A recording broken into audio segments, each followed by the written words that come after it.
Indian Prime Minister Modi and former US President Trump discussed the current political situation in Bangladesh. How do you view their meeting and its implications? Thank you very much. First of all, if I want to clarify this thing, that there was a question during the press meet for President Trump and Prime Minister Modi. There was a question from the Indian journalist where he asked about the involvement of US deep state in the internal affairs of Bangladesh and toppling the government, and how did he assess the situation. That was the question. And President Trump responded it. President Trump responded it, saying that U.S. didn't interfere in Bangladesh affairs, whereas India interfered for hundreds of years. That's what he studied. If we look at the response of the President Trump's, that's what he said. And the last part was, I leave the Bangladesh issue to Prime Minister. That was the response.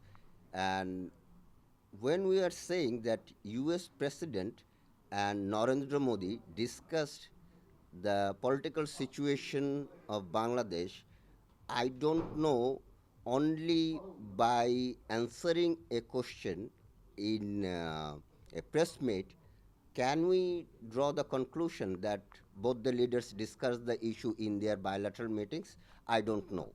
Uh, that I'm not privy to that. So my hunch is maybe there is a discussion or not. I don't know that, but there is a particular question that was thrown at the U.S. president, and he responded. That far I know. Again, if we look at the joint statement after the summit meeting, there was no mention of Bangladesh in that joint statement meeting.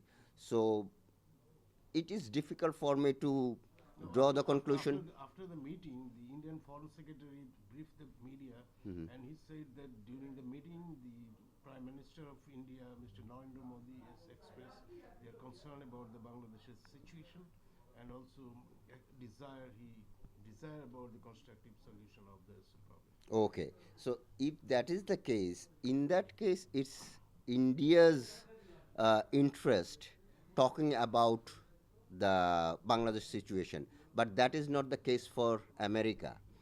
If you see that in neighborhood policy, of course, Bangladesh is important for India, but USA, it's a big power. They have their own interest. They have their own policy, and in that policy framework, Bangladesh doesn't fit.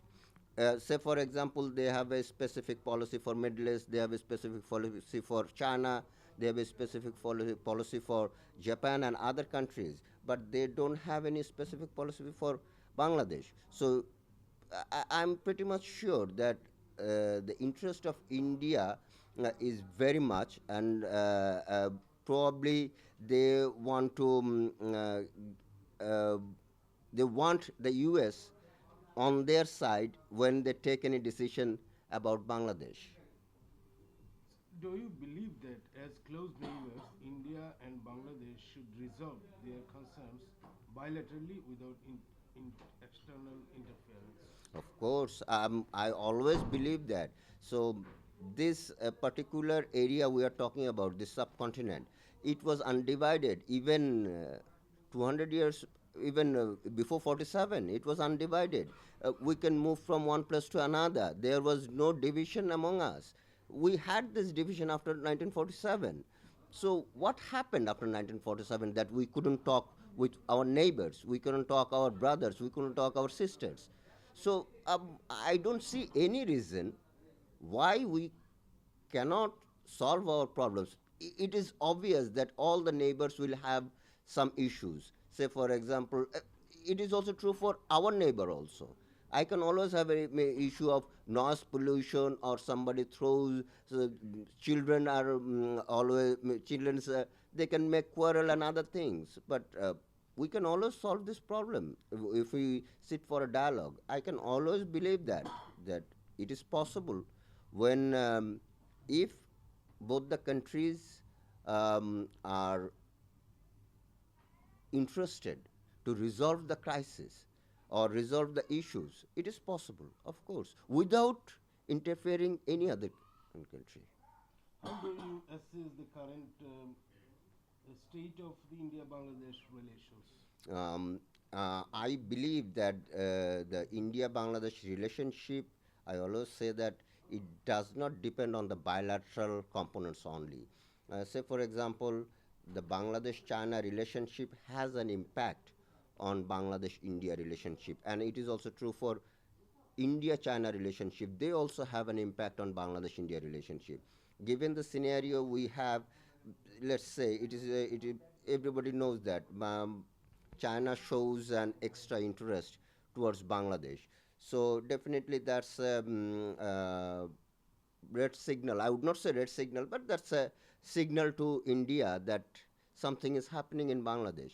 Maybe it has an impact on Bangladesh-India relationship. It is very obvious. And also, after Mr. Trump came to power in Washington, uh, so there is a less interest um, from US to Bangladesh. So if we see the equation, the chemistry, I would say, so in that case, if Bangladesh-China relationship grows, it will definitely have an impact on Bangladesh-India relationship. And also, it is true if Bangladesh-India relationship grows, it will have an impact on Bangladesh-China relationship. I don't know where it will end, but definitely, end of the day, it's a balancing act that we have to do And my with all the neighbors. and my last question is if you look after the changeover in last August in Bangladesh, the Bangladesh's foreign advisor met with Indian External Affairs Minister Joy Shankar at New York in September, and also the Indian Foreign Secretary came in December in Bangladesh and discussed. And in 16th of this, huh? 16th of this In February, 16th 6th of of the February. 16th of this February, the Bangladesh's Foreign Affairs Advisor is going to meet with Indian External Affairs Minister in the sideline of the Indian Ocean meeting Indian Ocean Conference meeting in Oman. Oman. And also some are expecting that in coming BIMSTEC summit in Thailand in February, April 4, there will be a summit level meeting with Modi and Bangladesh's chief advisor Professor Yunus. So, do you think they all are going in the right direction for a confidence between the two neighbors? I have no doubt about it. You see, you talk about the question too, that can we resolve the problem without interfering of any other third country? So this is what we are doing. See, for example, just after August 5, both the Prime Minister Modi and Chief Advisor Yunus, they had a telephone conversation. Professor Yunus attended Global South Summit meeting hosted by Prime Minister Modi. Then in September, both the foreign advisor and foreign minister they had a meeting, and so we are engaging. And also, you didn't mention that border guard Bangladesh and BSF DG they are going to have a meeting on probably February 17. For a healthy relationship, you need to talk, and that is happening right now. We had a series of meetings during the last 5 or 6 months, and we are going to have two big meetings. One is at the policy level meeting. So I I have no doubt that we are in the right direction. You see, end of the day, two neighbors cannot stay away from each other. It is not possible. In geography, in diplomacy, you cannot change your neighbor. That's what we said. So we need to have a good relationship. We need India. India needs us. And definitely there are some certain red lines.